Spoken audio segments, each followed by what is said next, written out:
Today we're going to work on some basic Photoshop manipulations, some basic editing that every digital image needs.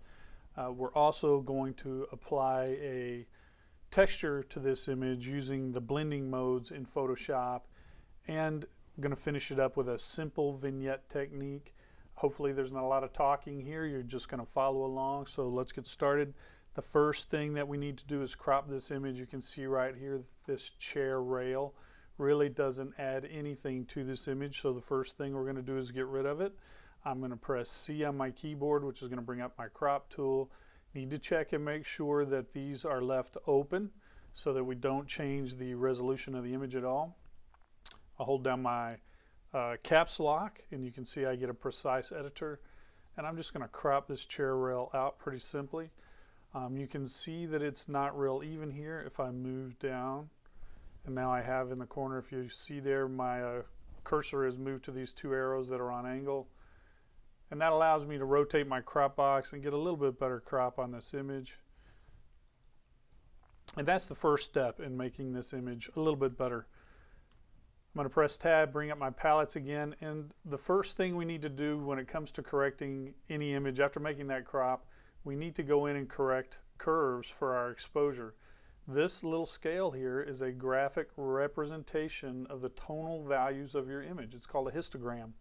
With the blacks represented on this end of the scale and the whites represented here, you can see there are no black tones in this image, and certainly these little figurines, the eyes should be black. So I'm going to go in here and pull my black slider over, and that's looking a little better. We're doing okay here in the white, so I'm going to leave that alone, but I think the overall exposure is a little much, so I'm going to pull it down here and correct and darken that up just a little bit, and I think it's looking better. But you can see that we've had a little bit of a color shift here, and the way to correct colors in any image in Photoshop is going to be up here in the RGB channels.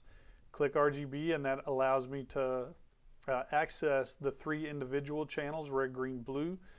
If I start with the red channel and I pull it down this way, I get blues. Add this way, I'll add reds. I think that we need just a little bit of blue here rather than so much red. Go into the green channel and see what the effect is. This way is going to make it green, this way is going to make it magenta. I kind of like adding a little bit more magenta, so I think we're making progress. Go back to my blue channel, and I pull it this way and I actually get, it's more of a cyan, and pull it down here and I'll get some yellows.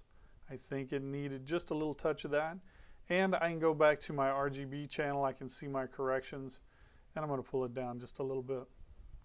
You can see that I have this curves layer here in Photoshop now, so that's a good thing. All right. That's basic information. That's cropping and color correcting.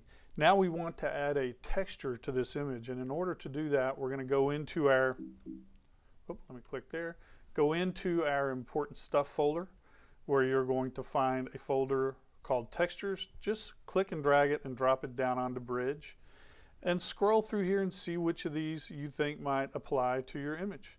What's going to give it the best look, and occasionally you're going to have to try several of these. I think we're going to go with Cinnamon Grunge. So I'll double click on that to launch it. Press the letter F just to put it back into the center of my screen.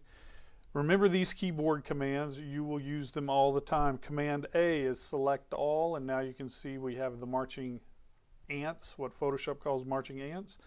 That means this image is selected. Command C will copy it. Command W will close the image, bring me back to our little figurines. Command V is going to paste that image onto the figurine image. Then I'll go to Edit, Transform Scale, and just pull this image out until it covers the base image.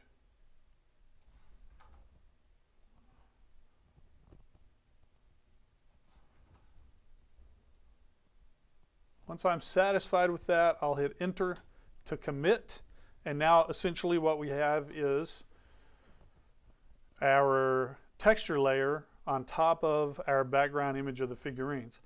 In order to allow those figurines to show through, I'm going to click here on my blending channels, and I'm going to go through and see what's available to me.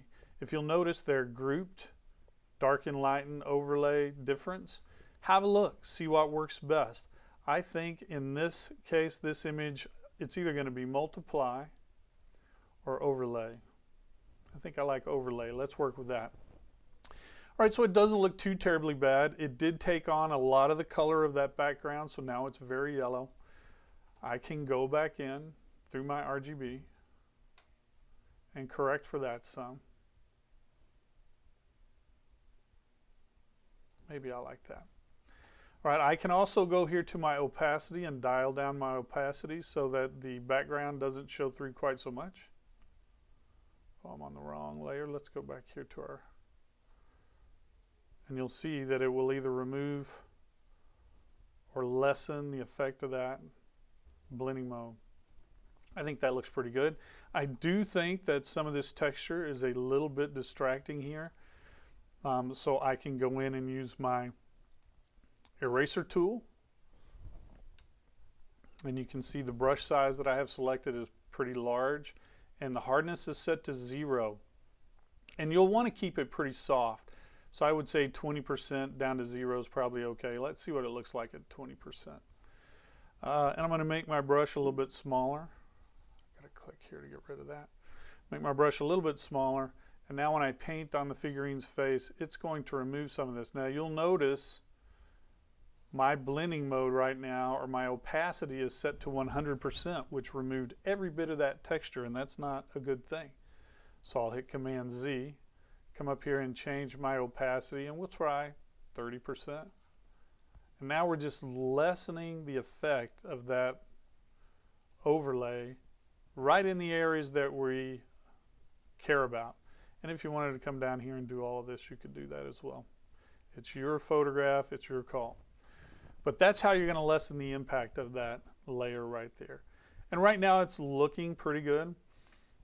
We've added a texture, we've controlled that a little bit with opacity and removing selected areas. The last thing we want to do is create a new layer. And I'm going to go over here and click till my background color is black. So I'll hit this selection here, switch that, and then I think Command Delete will go ahead and take this layer here to solid black. Now I need to get here and click on my swatches, and I'll put in 0, 0, and 50, and that will give me a nice medium gray. You see right here, medium gray. And now I have my brush, and what I'm going to do is basically just paint out the areas that I don't want. And in this case, I want to take my opacity back to 0. Or back to 100, so that my image shows through a little bit more. And this is really a strong vignette on the edges, so I think that I will go to my opacity and pull it down some so that it shows up. And there you go. Simple as that. We've corrected, cropped it, corrected it, added a texture and a vignette, and all it took was a few minutes of your time. Now it's your turn.